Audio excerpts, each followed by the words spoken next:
सभी भक्तों का माधव कैसेट में हार्दिक स्वागत, अभिनंदन और वंदन है। सभी हमारे भक्तों को सीटू माधव की तरफ से राधे राधे, जय श्री श्याम, जय माधव। आज हम बात करेंगे उस मुद्दे की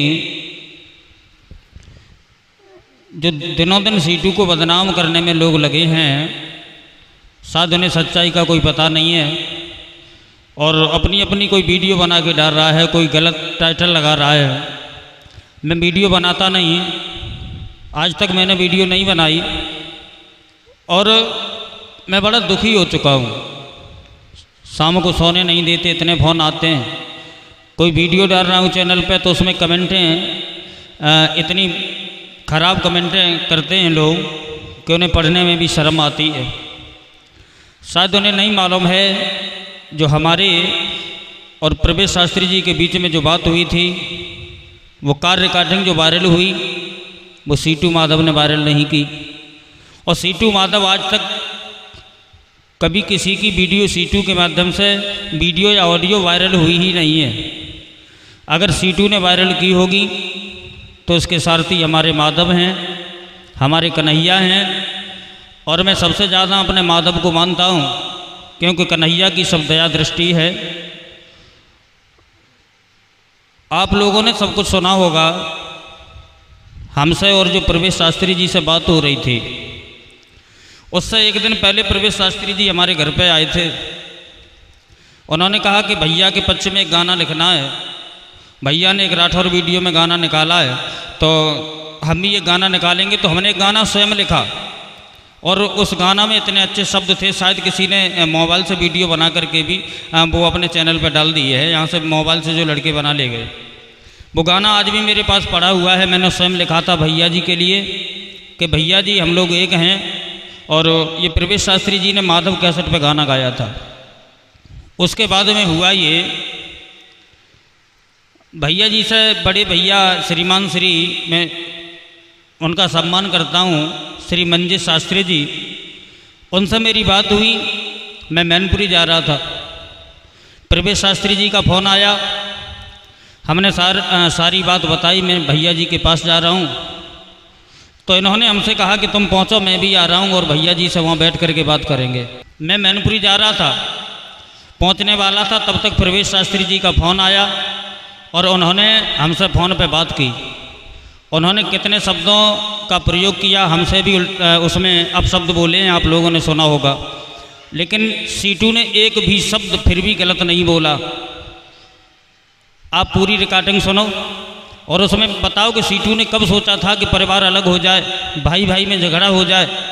भाई भाई को एक कराने की मैंने बहुत कोशिश की, लेकिन उसका नतीजा ये हुआ।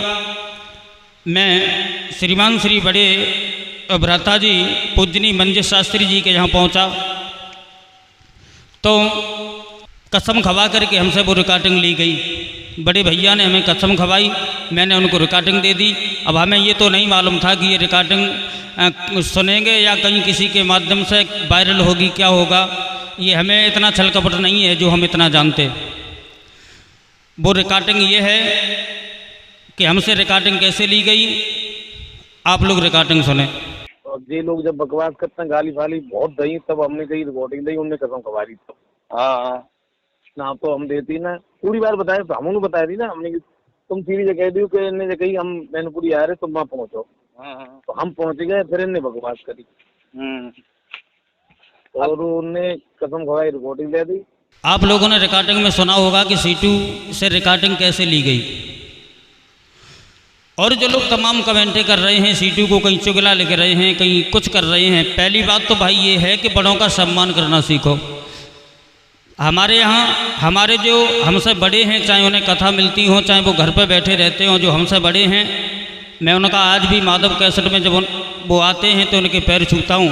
वो हमसे बड़े उम्र में जो शास्त्री लोग हैं वो आप लोगों को बता सकते हैं, आपको अवश्य बता सकते हैं कि सीटू सम्मान करते हैं या नहीं करते। और मैंने रिकॉर्डिंग इसलिए दी कि बड़े भैया जी ने जब हमसे कहा और कसम खिलाई तो बड़े भैया जी की बात मैं टाल भी नहीं सका, मुझे रिकॉर्डिंग वहाँ देनी पड़ी। लेकिन गलती मेरी ये रही कि हमारे मोबाइल में ऑटो कार रिकॉर्डिंग रहती है। मैं अपनी इतनी गलती मानता हूँ कि वो रिकॉर्डिंग हो गई और रिकॉर्डिंग भैया जी के पास पहुँच गई। उसके आगे क्या हुआ ये सब हमें नहीं मालूम है। मैं वहाँ से चला आया, रात्रि में घर पे आके मैं सोया और रात में फ़ोन आया मेरे पास, तमाम फ़ोन आए कि तुमने रिकॉर्डिंग होने दे दी, ये है वो है, यूट्यूब पे आ गई। तो भाई हमें ये नहीं मालूम था। मैं ठाकुर जी हमारे सारथी हैं, इसमें अगर हम झूठ बोल रहे हों, कन्हैया हमारे सारथी हैं, अगर एक शब्द भी सीटू झूठ बोल रहे हों, मुझे बड़ी मजबूरी में आकर के वीडियो बनानी पड़ी, क्योंकि मैं बगैर मतलब में बदनाम हो रहा हूँ। मैंने स्वयं मेहनत की है, मैंने 4000 रुपये में नौकरी की है, मैंने गरीबी की हालत में पढ़ाई की है, मेरे माता पिता का पूरा सहयोग रहा, तब मैं आगे बढ़ा। लेकिन लोग हमें गिराने की कोशिश कर रहे हैं। भाइयों ध्यान रखना, एक दिन सत्य की विजय होगी। सत्य परास्त कभी नहीं होता। असत्य तुरंत तो प्रभाव दिखा सकता है, असत्य अंत में नीचा देख सकता है। अब लोग यूट्यूब पे गा रहे हैं कि चुगलों की बात ख़त्म करो, अब देखते हैं आगे। तो ये सब जो टाइटल लोग बना रहे हैं, खुद अपने मुँह से कह रहे हैं उसमें, तो ये शोभा नहीं देता। और सीटू के पास तमाम प्रूफ हैं। रिकॉर्डिंग हमें इसलिए ऑटो रखनी पड़ती है मोबाइल की कि हमारे दुश्मन भी फ़ोन करते हैं। लोग यूट्यूब पर नंबर पड़ा हुआ है, माधव कैसेट चैनल पे पड़ा हुआ है, तो ऐसे ऐसे लोग फ़ोन करते हैं कि डायरेक्ट गालियाँ, और डायरेक्ट आप कौन बोल रहे हो, कहाँ से बोल रहे हो, भाई फ़ोन तुमने लगाया, हाँ मैं कौन बोल रहा हूँ। तो हमें प्रूफ तो रखना पड़ता है कि कौन क्या कह रहा है क्या नहीं कह रहा है, इसलिए। लेकिन गलती सिर्फ यही है कि मेरे में रिकॉर्डिंग हो गई और उन्होंने हमसे कसम खिला करके रिकॉर्डिंग ले ली, और वो रिकॉर्डिंग यूट्यूब पे पहुंची। कैसे पहुंची ये हमें नहीं मालूम है। तो भाई लोगों, चैनल वालों, आपसे हमारा कोई बैर नहीं है, ना ही कोई भेदभाव है। आप मेहनत करो, मैंने बड़ा मेहनत की है, मैं बता चुका हूँ। मेहनत का फल बड़ा मीठा होता है।